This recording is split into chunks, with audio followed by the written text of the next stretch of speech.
the challenges of a job search is that you don't have any control, really. You have control of the inputs, but you don't have control of the outputs.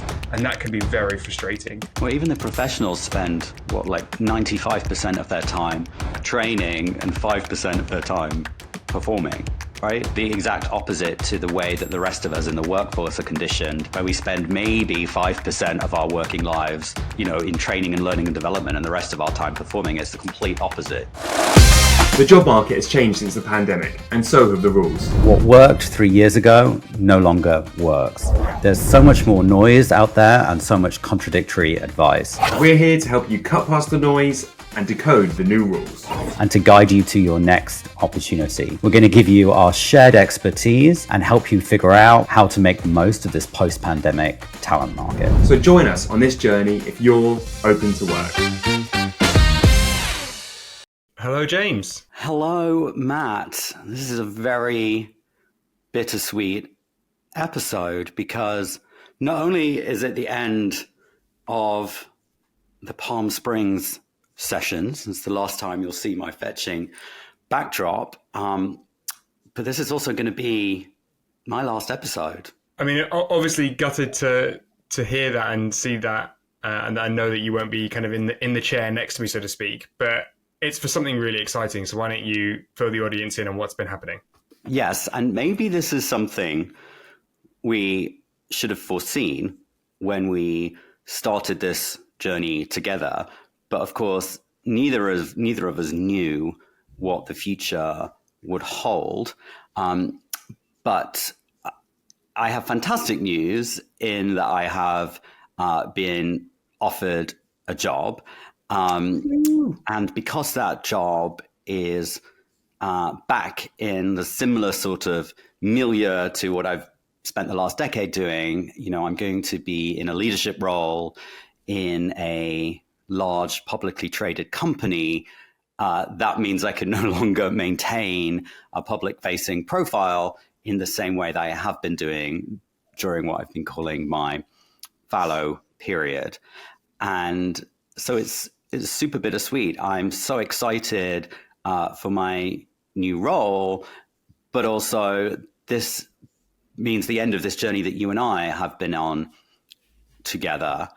I know that you're going to continue the mission because this is such an important mission and it's clearly resonating with people. We started with 0 listeners and 0 audience, and in the space of what's now 10 short episodes, we have 10,000 subscribers across Apple, Spotify, and YouTube, and 50,000 downloads. And so we know that this is resonating. We know that it's touching people because people write to us all the time. And I know firsthand how invaluable this has been for me in navigating my own journey, because I think, as you and I have been really clear about, it is really, really tough navigating this talent market. And even for people like you and me that have been in the market for a long, long time and know how it works, it's still really difficult.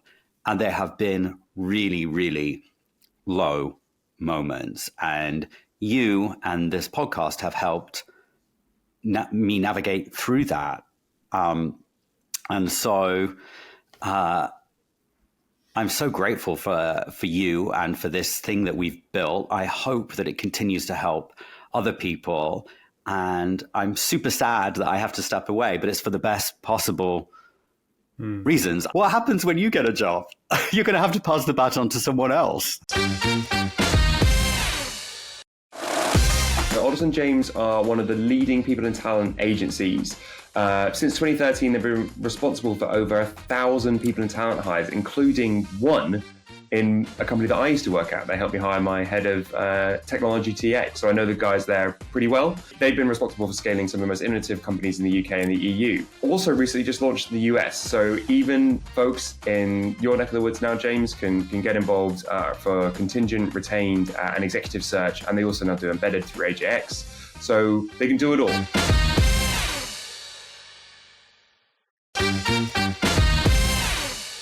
It's so funny that we didn't foresee this in some respects, and I think we both really believed that we would be able to continue this in addition to having full-time work. And I still, like, maybe naively so, think that I'll be able to do this in addition to my full-time work. But the purpose of this podcast is to help people, and to help people in a time where there isn't a lot of like kind of strong knowledge center, strong experienced information out there for people who have been there and done that before, who are inside the industry, can give you that kind of inside scoop in an authentic way that's not trying to sell you something.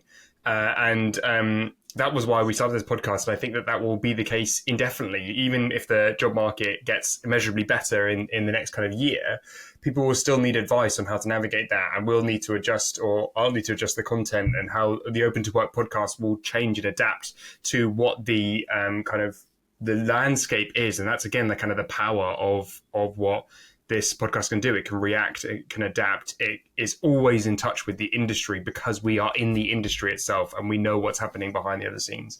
But, I mean, first and foremost, thank you and congratulations. It's been such a pleasure to get to know you over the past, 6 to 8 months. And given that, we started this not knowing each other, and that we connected with each other on LinkedIn and just kind of said, hey, we think the same things, so we should probably chat and get to know each other, maybe launch a podcast about it.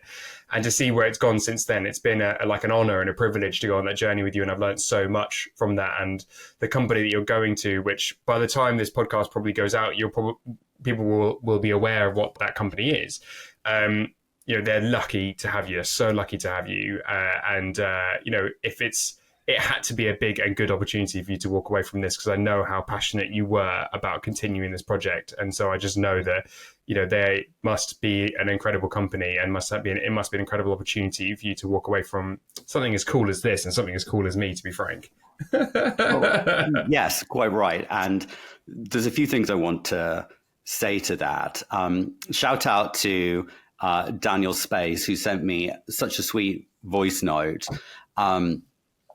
And one of the things he said, which I know to be true now, which I didn't know during this journey, he's like, hopefully you can now see that all the things that didn't come to fruition were clearing the way for this opportunity. And I 1,000,000% believe that. When I think about some of the jobs that I thought I was excited about, that now I think about, if I'd landed those jobs and I was doing those jobs, would I have this sense of excitement about the mission and purpose of the company I'm about to join? Absolutely not. And thinking about what my journey has been since the reorg at my previous employer, since that near fatal car wreck that, thank goodness, we ultimately survived, but that massive inflection point that really made me think about what matters most to me. By the time folks realize what I'm doing next, by the time I'm in seat, by the time this goes out, I think it will be clear to everybody why this makes sense. So I'm super excited about it. And, I always knew this to be true, but I sometimes lost sight of it during this search because the search was difficult. But every time you have an inflection point in your career, going from one thing to the next, by the time you get to the next thing, it always makes sense, right? It always makes sense. And it's really difficult to see it when you're in the midst of it. So for everyone else that's currently still going through it, hang in there. This isn't my first rodeo. I know it to be true that when the thing happens, it will all make sense ultimately, even though it's a difficult journey to get there. And I am not minimizing the journey to get there, because it is tough. But it all does make sense when the universe lines up. And you know what? Why don't we use this opportunity we have with you to get your kind of last summaries and reflections of your experience over the past years. So what would you say to candidates? What would be your kind of top 5 recommendations for candidates as they navigate this job market, reflecting back on your experiences and all of the content that you've built, and what's resonated the most, and what's had the biggest discussion points around it, and yeah, what would be the last remaining messages you'd want to give people as their top things to take away? I think it's helpful to come back to the hierarchy of needs, right? In that there is no question that this job market is a marathon and not a sprint. And so gearing up for the marathon starts with the bottom of the pyramid. Like what do you need in terms of basic needs, food, shelter, financial resources? So starting to get a handle, whether you're at the beginning of a layoff triggered job search, or a person, whatever the reason for a job search, I think you need to go into it clear-eyed that it could be a 6, 9, even longer month process, and getting a real clear handle on what does it cost to keep the lights on. So literally doing a spreadsheet of what are your monthly outgoings and how much runway do you have, whether that's through savings, severance, whatever benefits are available depending on where you live around the world. And the combination of all that, how long do you have? And based on how much it costs and how long you have, and obviously everyone's situations are different, what do you need to do to potentially extend that runway as long as it might need to be? So whether that's taking a bridge job sooner rather than later, whether it's cutting back on any expenses that you can, whether it's amping up any side hustle income that you have, whatever you can do to clear away as many obstacles as you can, because you're going to need your reserves of mental energy for the low days. And if you're expending mental energy worrying about basic needs, it's going to make the whole process harder. So I think the first critical thing is to get a really clear handle on what your runway is, what you may need to do to augment that runway to give you the mental headspace to process everything else that's going to happen. So number one, sort out the bottom of your pyramid. And then number two, find community. You may already have community in the place that you live, in your faith community, whatever it is.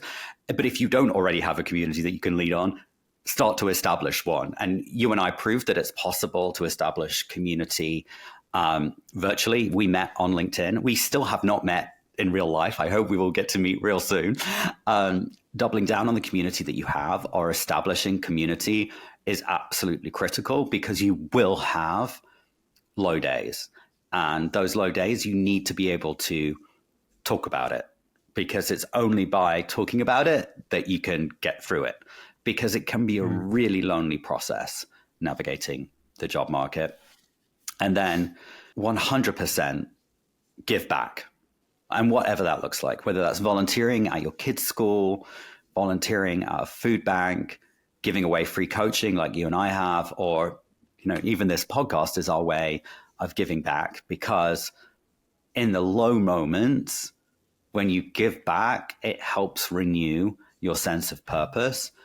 But you can't give back if you're worried about the bottom of the pyramid stuff, right? It's like oxygen mask. You need to put on your own oxygen mask first. And all of that sounds simple to say, but it's harder to do. It takes effort. And some days you might not be up to it. And that's okay too. We're all human beings just trying our best in this really, really tough market. And I love all of those points. And I've given kind of similar advice in the past. For me, I think the additions is kind of being physically active every day.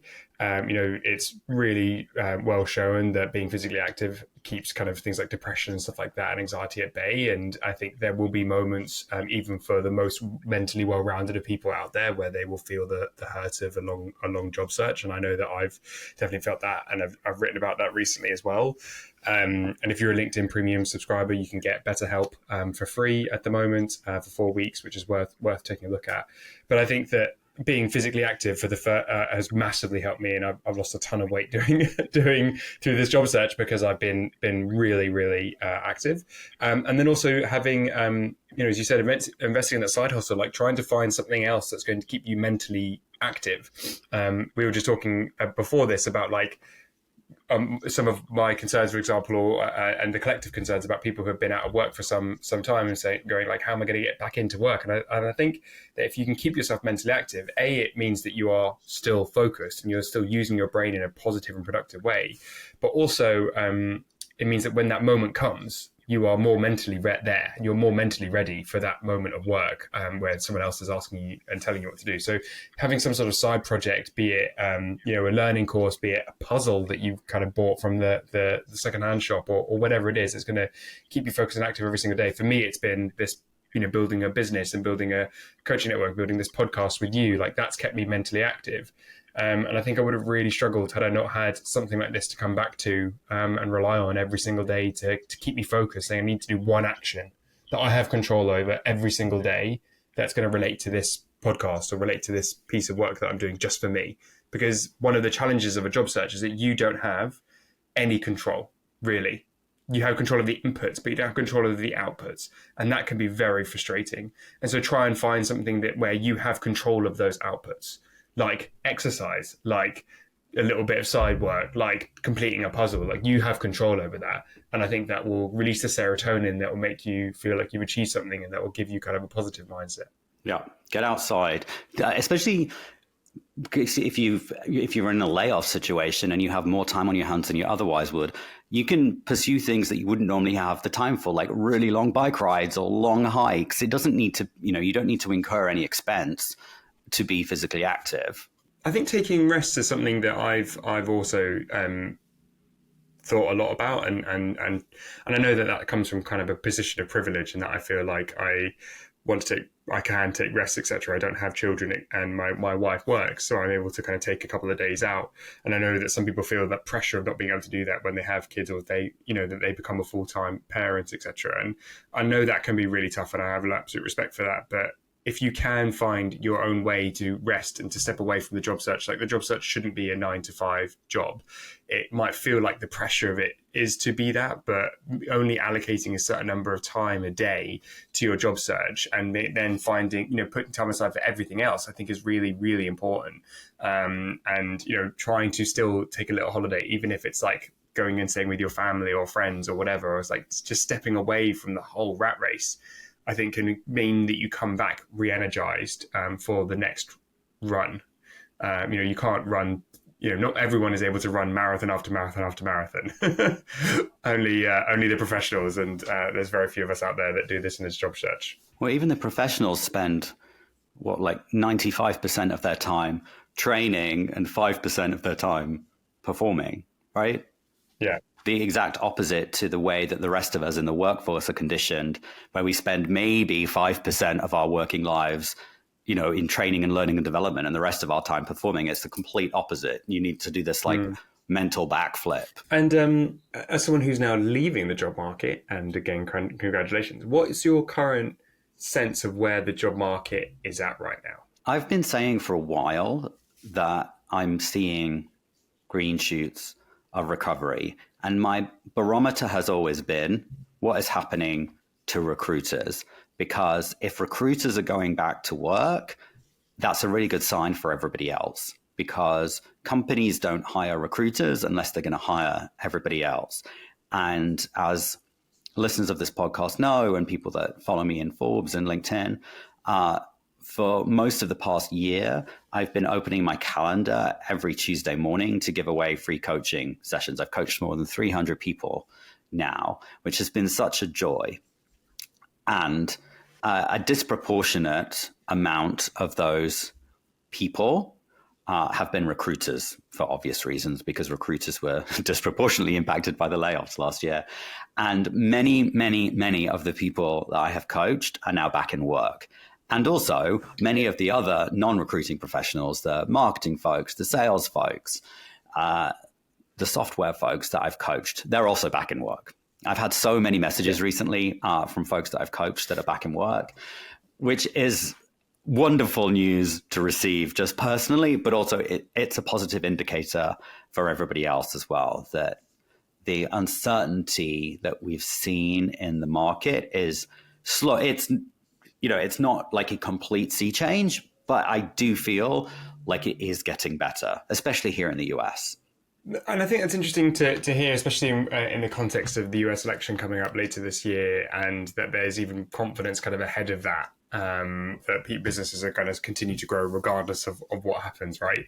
And I think I felt the same here in Europe, especially in the UK. There's definite green shoots of activity. Like a lot of the ICs that in my network are either actively in multiple processes, or, and I say ICs means individual contributors, so people who aren't managers, are either actively interviewing, or they are, or they've just landed a job or just landed a position. So that's, I think, a really, really good sign. For like me individually, there's not a lot at the director and senior director and VP level in the UK right now, which I think it will change over time. But, the reality is the further up the tree you get, the fewer branches there are.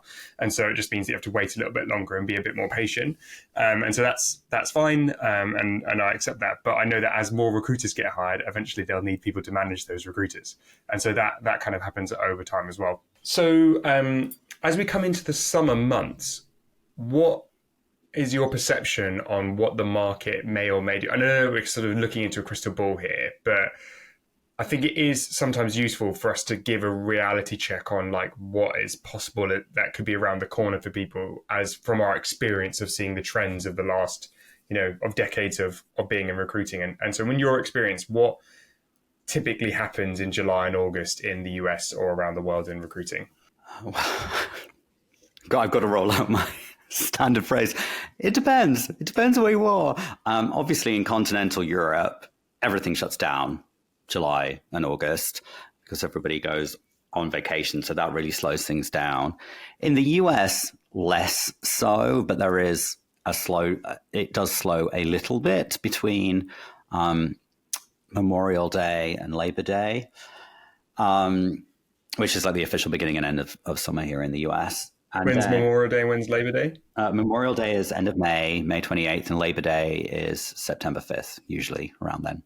And so it's currently in a slow period It does slow slightly, but not massively. What a lot of US companies do between Memorial Day and Labor Day is have summer Fridays, which means every Friday afternoon you get off so you can go away for the weekend. Or what some companies do is every other week you get the whole day off on Friday. Oh, wow. That's pretty good. But remember, vacation days are usually much lower in the US than elsewhere in the world. So that's one small way they offset that. So it does slow down a little bit in the US, but not in the same way that it does in continental Europe, for example.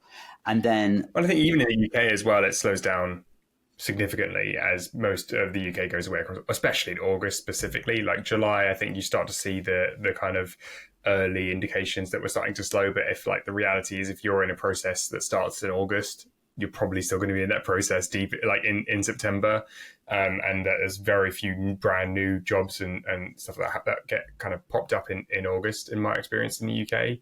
Obviously the caveat for that it depends in the UK is obviously we've got the general election that is going to happen in a couple of weeks' time, and so that could